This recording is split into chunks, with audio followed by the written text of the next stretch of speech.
kind of wanted to, so I'm going to record this anyway, just because, we can put it on YouTube or whatever, just to help some other people kind of hear these stories. Because what I really, really want is to kind of make it okay for people to share their stories without condemnation and people saying, what are you doing speaking about Jesus, or you're an unbeliever, or you're evil, or this, that, and the other. And there's just so much, and it's not fair on victims that we can't actually tell our stories and say what has happened to us without this terrible backlash from the same community that was meant to be protecting us. And it really, really hurts my heart. It really, really does. Because even from my family, just going on this journey where I'm trying to highlight the issue of spiritual abuse, people around me haven't been very supportive and just think that, I've gone crazy, and just really belittling the experience that I had. They think it's just one little experience and all of a sudden I don't believe in Jesus. Like, no, like this is a life-altering experience. So it's just fantastic to hear other people, because it gives me more confidence as well that I'm not just talking negative and just stuff like that. Like, people need to hear this, they really do. So I'm really happy that you've come to talk to me today, and I really want to hear your story and exactly what happened in ICOC. Thank you, because I really relate to what you're saying. People don't get it when it's spiritual abuse. They think, oh, he went to church, that's a good thing. It's hard to decipher. People think of cults as you're wearing these orange jumpsuits and you're jumping around with bangles, and there's they don't understand that it can be this everyday thing that looks perfectly nice, super nice, to get people in. So I went through it all. And if you want me to start from the beginning. Yeah. I'm just going to move the laptop to maybe this side, just because I think the light is a little bit better on this side. So just 1 second. Let me just shuffle my chair forward because I really want to hear this. Okay. Okay. So let's shuffle. Okay. Let's go. Started, I always grew up in a Christian household, going to church, a nice little small church in the town of Gary, Indiana. Mm-hmm. And my parents divorced when I was about 5. And we moved to Illinois when I was 10. So my mom is a single mom. She's very vulnerable. And that's when the people from International Churches of Christ, this was the Chicago church, that reached out to us. They call it reaching out. They go door knocking, similar to Jehovah's Witnesses. And my mom was reluctant to open the door because the dude, he was all tatted up, leather jacket and everything, but his wife, who since has left, and she's the sweetest lady I know. Her name is Sandy. Very pleasant, big smile, beautiful Mexican lady. And my mom could just see the love radiating from her, very sweet lady. So she was open to Bible study, and studying the Bible led to baptism. Yeah. And then you have a discipler who you have to confess to every day. And and the discipler keeps changing. As you get close to one, it's time to move to another who's more challenging and hard on you. So at 10 years old, things was good. I was a kid. I was what they call a kingdom kid. So I'd go there. They'd sing songs, tell stories about Jesus. All was good. When I became a teenager, things was harder. And oddly enough, that's when I decided to join. I got baptized at 17. But you got to understand that when you're with the disciples, you're a freak if you're not a member. You're a freak to the cult. You're a freak to them. You're a freak to the world. Because rules-wise, I'm not going to parties and drinking and hanging out and dating, because I'm still being raised in this house where I'm having to go every Sunday. Yeah. It's like, might as well join. All my friends are there. People, what they call the worldly people, looked at me funny. So I was a typical 17-year-old girl back in the 90s. I did like to go out on dates, but once again, I was still, fresh-faced. Yeah, I was new to this. I had a boyfriend, but he quickly got bored with me. I was a nice girl, so I kind of felt like, you're not winning in the world. You're not on any sports team. You're not popular. Might as well join them. Because the one thing I will say about the Chicago Church of Christ, it was diverse. You would see the case system, especially in Chicago. You see Naperville, the rich people. You would see the people with the nice cars. You would see the blacks over here, Mexicans over here. In the church, it was so non-denominational. You've seen every nationality, you saw rich people, poor people, fat people, thin people, old people, you saw the diversity. Yeah. And that's what I wanted from my life. I was sick of the cliques in high school. I didn't fit in any of them. So got baptized at 17 in the river, like the old fashioned days. Wow. And, but then I had to really start following the rules. It wasn't just going on Sundays. It was, you have to call your discipler every day and confess. Well, confess what? Did I rob the bank? Like, confess every impure thought. If you thought of kissing someone, if you had a fantasy, I didn't. It's a thought, though. It's a thought. Okay, sure. I mean, if you even have a thought of adultery, that's sexual immorality, even a thought is a sin, you will act on the sin. You went on group dates because you could not be alone. Because if you were alone, you would fornicate. So you went on encouragement dates. You went on dates with people you weren't even interested in, attracted to, just to encourage them. So you really couldn't say no. If you said no to someone who asked you on a date, you'd be shamed. You'd be what they call rebuked by your discipler. Rebuked is just chastising. They're telling you, oh, Nicole, you're in sin, you're prideful, blah, blah, blah. So I didn't enjoy dating. It was a chore. If I was going on a pity date, or if someone was going on a pity date with me, I'm thinking, don't waste your time if you don't like me. So that was miserable. I did not confess every day, because if I confessed every impure thought I had, I'd still be in confession. My discipler called me, and I didn't really know what to say. I felt it was weird. I had friends there, and a lot of my friends have since left, but it was every summer going to summer camp. You'd be confessing all night, get up. There was group showers, because they only had a few showers. So all the girls expected to shower together. I'm like, oh, hell no. I got up at 4 a.m. to have my own shower. Bible study, gameplay, do what they say, or you're being prideful. It's a control thing. Do what we say when we say do it. You eat lunch at this time. Oh, I'm not too hungry. You're being prideful. So it's very controlling, manipulative in that. Yeah, I can imagine. So literally just controlling absolutely everything. I think something just fell over. So literally just controlling everything that you do, just taking your life, essentially. If your job demanded too much of your time, you had to switch hours. They want you to work because you give to contribution. And you give to what's called special contribution, which once a year you're supposed to pay 10 times the amount of tithing. So if you pay $200 a week, multiply that by 10, 20,000, they really high. So college kids, they really recruited at campuses, because that's where you got people who are lonely and vulnerable. They don't have a lot of money. And some people switch their major according to what the disciples would advise them. And if you did like someone, you had an interest. They didn't say like, they said you're interested. They would go to that person's discipler, determine if they were ready to date, facilitate that. You couldn't date more than 2 years, because then you got to get married or you're tempted to fornicate. So a lot of people I knew in like 18, 19 were engaged or planning to get married just because they didn't want to sin and go to hell. But now they're divorced, because that's the dumbest reason to get married, to have sex. But that's what all the time. So I led a secret life. You're only supposed to date guys in the church. I didn't. I was a typical college kid. I was interested in other people. I didn't want to have them control where I worked or what I majored in. I was a theater major, and, they frowned upon that because the actors are dirty and whatever. So, I kept quiet as long as I can. I did tell my discipler I wanted to leave. My discipler was very mean, abuse, kind of bully. I think just very low self-esteem girl.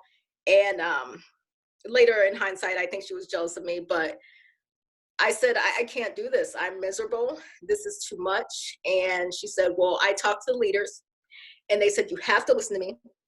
And I'm coming to your house with my Bible and some more leaders to rebuke you and all this stuff. So I'm like, I can't even confess. I'm ready to leave. And I live at home with my mom, who's a member. So I had to keep it secret. My, whatever kind of plan I had to use my skills of theater and acting, and I act all fired up, like, yeah, I'm into this, for a year. I just pretended to be into it.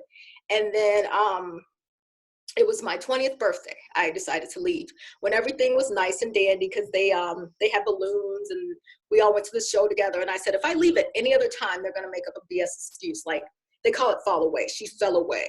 She fell away because of sin. She fell away because of a boyfriend. She fell away because she didn't like her discipler. So I decided to just leave on a good note. Happy birthday. Thank you. And never went back. So I'm showing my age, but it's been 21 years. That was 1999. So I've been gone for 21 years, and I'm so glad I left. 8 members of my family was there. Now I think only 2, my older brother, who I with him for a lot of advice and stuff. After I left, a few years after, he's like, how did you leave? How did you go? Didn't they call you? Didn't they?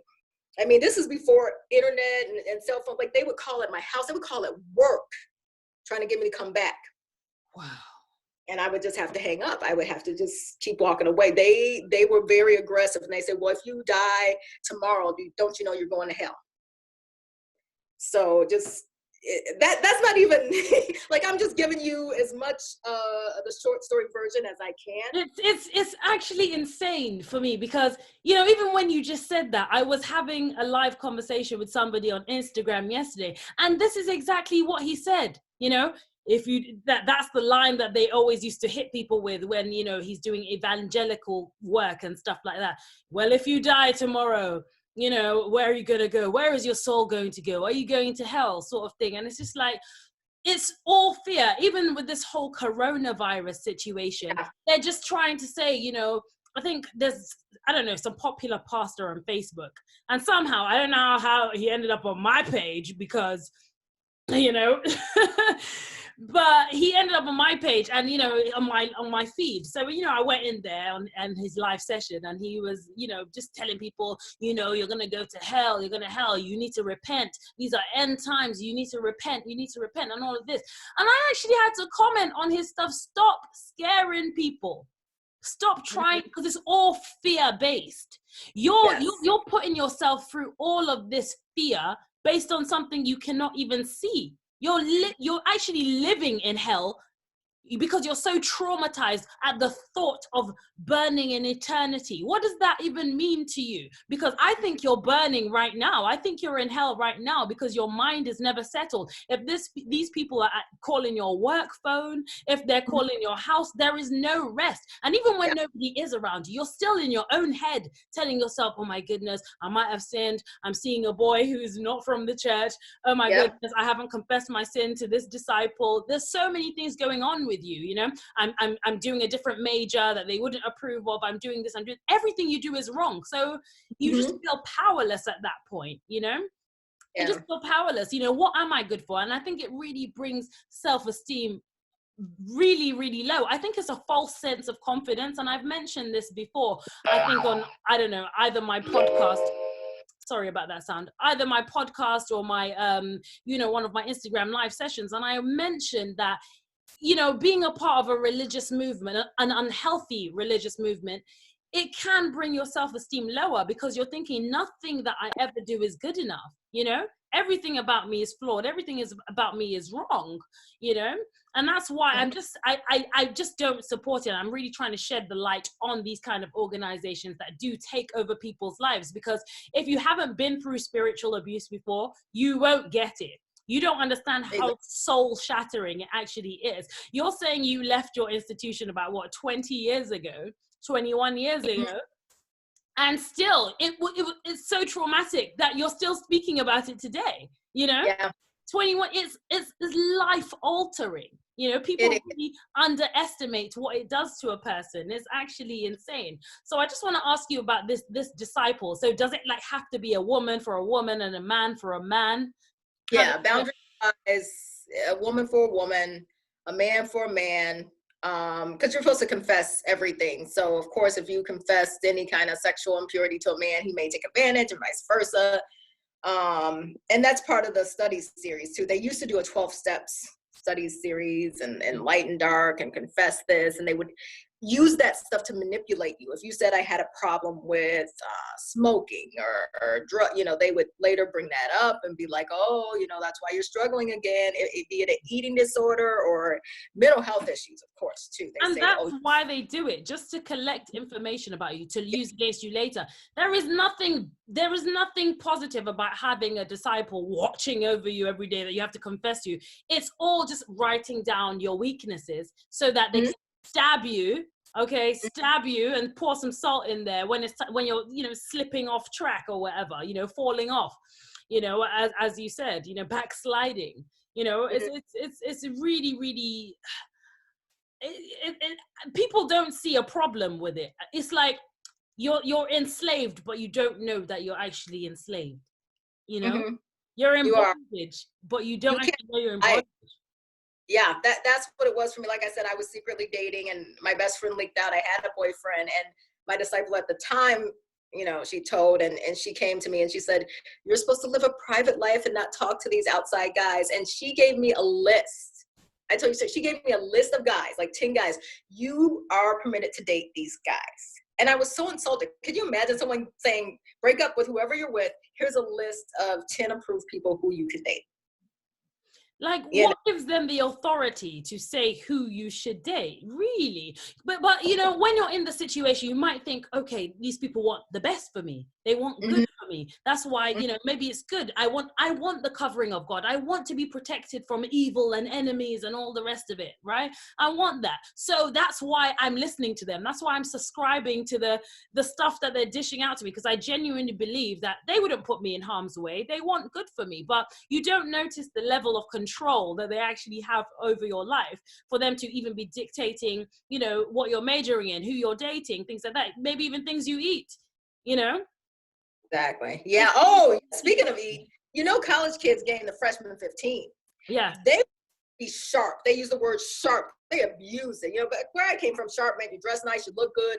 But they would hound on you because they want you to get other attractive, charismatic members, people with money, people who look good.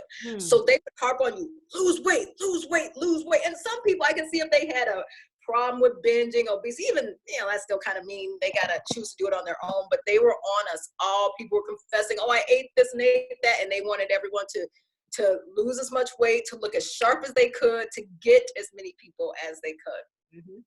That's so disappointing, because it's all manipulation. There's nothing genuine about that. The end goal is just to recruit more people. And that's why I call these organizations cults, because that's exactly what it is. Some people think that, the word cult is a bit too heavy and a bit too spooky or something, but that's exactly what it is. Recruiting new members, guilt tripping them into thinking, if you die today, are you going to hell? Are you going to burn in eternal damnation or whatever, and it's just guilt tripping to get them in, be impressed by, like my organization, the last cult I was in, for example, they used to like dance on the streets and stuff like that. The first time I went there, they were happy, clappy, praising God like I'd never seen before. And I was like, wow, I like this church, Yeah. I like this church. I like the way they praise God. I might need to step up my skills a little bit.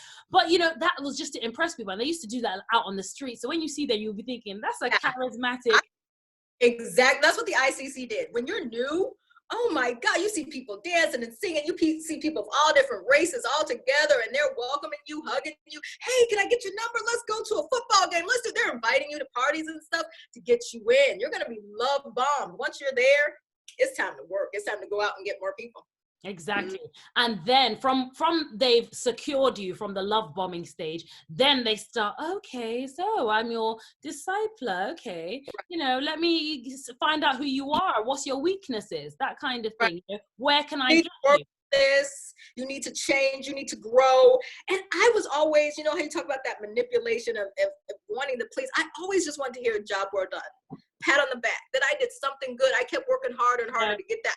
It's never enough. It's never enough for these people. You do. It's never enough. You're just beating a dead horse. Yeah, exactly. So you mentioned earlier that your husband had a similar experience. How did you guys kind of meet? Was it that kind of soul altering experience that kind of drew you two together, or, how did that happen? Funny enough, no, I didn't know about it till later. We had met years ago, community college, just as friends, and reconnected later on. But then he told me about his experience, which he didn't realize was a cult. He just thought Jehovah's Witnesses, it was crazy. He was this fellowship. But once I told him about what I went through and how I had joined some support groups on Facebook, Spiritual Souls being one of them, that's who posted your YouTube video.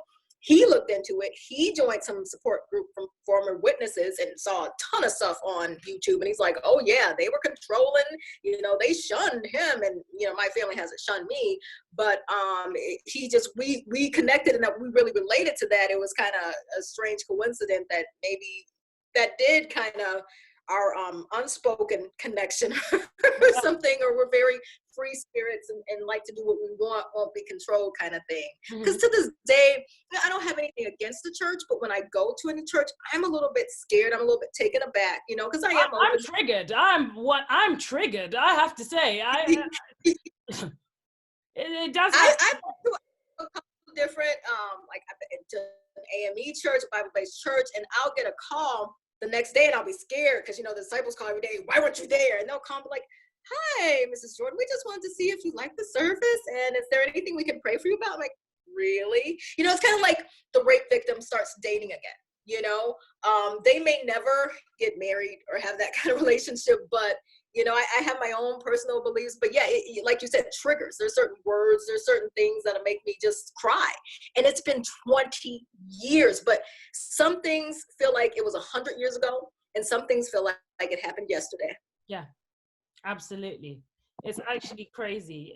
So with this whole spiritual abuse thing, how did you, was it initially when you left, you just thought, okay, I need support, who am I going to go to? Did you tell your family, what, this group is crazy, I'm not into it no more? Or did you just think, okay, I know, obviously you planned it a little bit before, like, okay, on my birthday, I'm leaving, I'm never coming here again.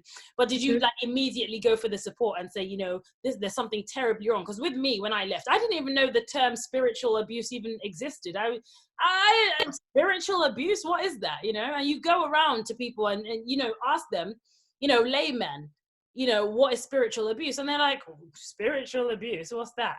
People don't really know about spiritual abuse. So I had to maybe do a lot more research and found, okay, yeah, my term, because I was just calling it spiritual abuse when I was talking to my ex-husband and I was telling you, you've abused me physically, emotionally, psychologically, financially, mentally, the whole nine, spiritually. And it just kind of came out like an accident, I just said spiritually as well. And then I thought, is that even legit? Is that a legit term? So then I started doing some research and then I found, wow, there's so many people with like similar stories and it's just amazing. So how did you manage to, end up knowing that this is abuse? I mean, most of my friends were there. You got to understand, I was going there since I was 10. Yeah. And just officially baptized at 17. I had 2 friends from college who weren't affiliated and they were my rock. They called me, they checked on me. 8 members of my family was there. So I knew they wouldn't agree. They respected my choice to leave. And one of them kept, calling me and trying to talk me into coming back and saying where I was going was wrong. Giving me stories about just her, being a young woman, teenager, struggling with drinking and everything. But that just wasn't my problem. That wasn't my issue. I just wanted to finish school. And that was the blessing in disguise. I mean, everything turned around for me. After I left, my grades turned a straight A in college. I started just honing down on my major. I got a degree in theater and social work, and also pursued the Miss Chicago Beauty Pageant. I won first runner-up. Like, things started going good for me in that way. Social life, not much dating because I still don't know how to date. All the group dates and forced dates, but it was just, everything started turning around to me in positive, and I really only had 2 friends. I would make friends from, at jobs and through going to college, and that was it. But it allowed me to just rely on me because I couldn't rely on my family. They were still in it. They've since have left and understand. I have looked it up, research like you. The spiritual abuse is called religious trauma syndrome. It's similar to PTSD, post-traumatic stress disorder. We've been through a war, we had to fight for ourselves. And when they don't get that it's abuse, because someone said that to me, my dad, he wasn't there. He said, well, I just thought you were going to church. Okay, I went to church on Sunday. Went to church Tuesday night, Bible study, Wednesday night, midweek, Friday night, family night. If you're going every day and you're being forced and you get caught if you don't come, even if you're sick or it's a legit excuse, that's abuse. Just like relationships. Yeah. If it's two consenting adults who choose to be together, that is a relationship. If someone's forcing someone on someone, forcing sex, anything, that's abuse. Think of it just like that. Exactly. And it doesn't even need to be like physically dragging you to the church. It's actually psychologically abusive, yes. Mentally abusing you. If I don't go, the disciple is going to call me. It's so much anxiety. If I don't go, this, if I don't go that, if I don't go that, God is not going to bless me, or God is going to be angry with me, or, the church is going to turn against me. I'm not going to have the support of the family or the friends or the pastor or the discipler if I don't go. So it's just mentally very, very stressful. It's like a war zone, a battlefield for you in your mind, because it's you against all of them. Yeah. It's you against all of them. So how did you manage to kind of get that kind of self-confidence to say, you know what, I don't care what anybody says, I'm out of here?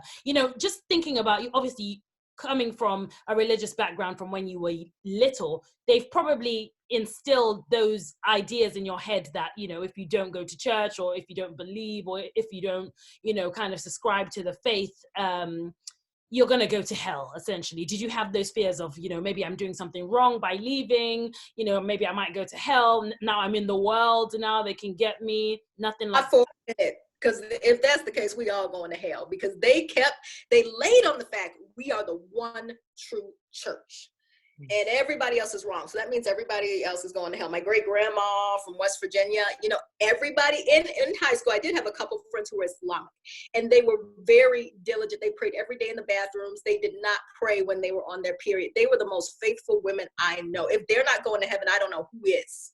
So that BS, I knew all along. It was kind of shady, but I just kept it quiet. All along, I had my own opinions. All along, I didn't agree with them on gay and lesbian as a sin. All along, this was in my head. I just didn't speak on it. Why though? Why? Let's know why. Why don't we speak up when we know we're sitting there in the service and watching these people belittle lesbians, belittle gays, talk about, control my life, giving me 10 boyfriends to choose from and stuff like that. Why don't we speak up?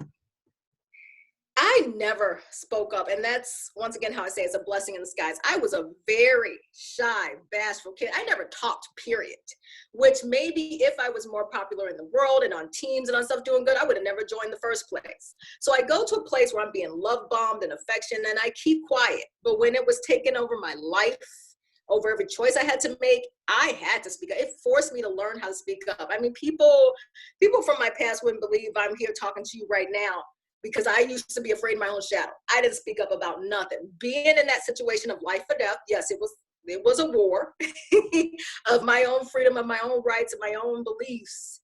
I was forced to speak up finally, and I just had to go. Yeah. And that's just something so amazing. Like, just as a person, this experience kind of forces you to be who you really are, because it shows you this is what can happen if you don't listen to your intuition. This is what can happen if you don't, really respect yourself and have your own kind of values and sense of self-worth, that I'm a valuable person. I can have my own opinions. It doesn't need to be put on me, or I don't need to be influenced by any kind of group. I am valuable. My thoughts, my feelings, my opinion is valuable, and you kind of, you're forced into having to behave like that after these situations. Mm-hmm. Exactly. So, I mean, in a way, in hindsight, I am grateful it happened, because it made me the person I am. It made me stronger. It made me learn how to speak up. And I think I can help other people. I have since helped other people, bumped into other people who was affected by it, and just have given them advice. And so that's what feels good. That's amazing. Exactly. I truly think, even though there's been so much backlash for me, with the whole spiritual thing, not a lot of people get it. And I think it's just ahead of its time. There's going to come a time where it's becoming so obvious to see, and it's everywhere. And more people are going to wake up to the fact that there's a lot of these people that are not genuine. There's a lot here. I'm actually being controlled right now. Hold on a minute. maybe I'm in a cult, you know. That's why I think it's so important to keep sharing our stories and telling people what are the signs. You know, if you're in a church right now and they're saying you have to call in and say why you weren't at church, maybe this is an abusive organization. Maybe I should pay attention to that. So, you know, although we kind of maybe don't get as much support or whatever, I think it's just good to just keep sharing, keep telling the stories, and highlight this abuse, because as you said, it changes your life. It does. It does. And keep sharing. Know that there's more people, they may not be speaking up, but there's more people who went through what you did and can identify with it than are saying, oh, shame on her, she's talking bad, she's saying that all churches are bad. That's not what, I can't speak for you, but that's not what I'm saying. I'm talking about my bad experience, and it's happened at more than one place. So beware of it. And I'm here to support the people who are going through it, or who have, you know, been through it, and they just need someone to talk to. Amazing. Amazing. Thank you so much anyway for discussing this with me today. I hope you don't mind if I, like, you know, share it on, you know, my podcast or Facebook or Twitter. Please, or, you know, everywhere you can. And we're connected on Facebook now. So give information, and we can, you know, chat, messenger, whatever. Yes. Let's stay in touch. Thank you so much. You're welcome. Thank you. Okay. I'll speak to you soon. Let's stay in touch. Okay. All right. Bye-bye. Bye. Okay. I have no idea how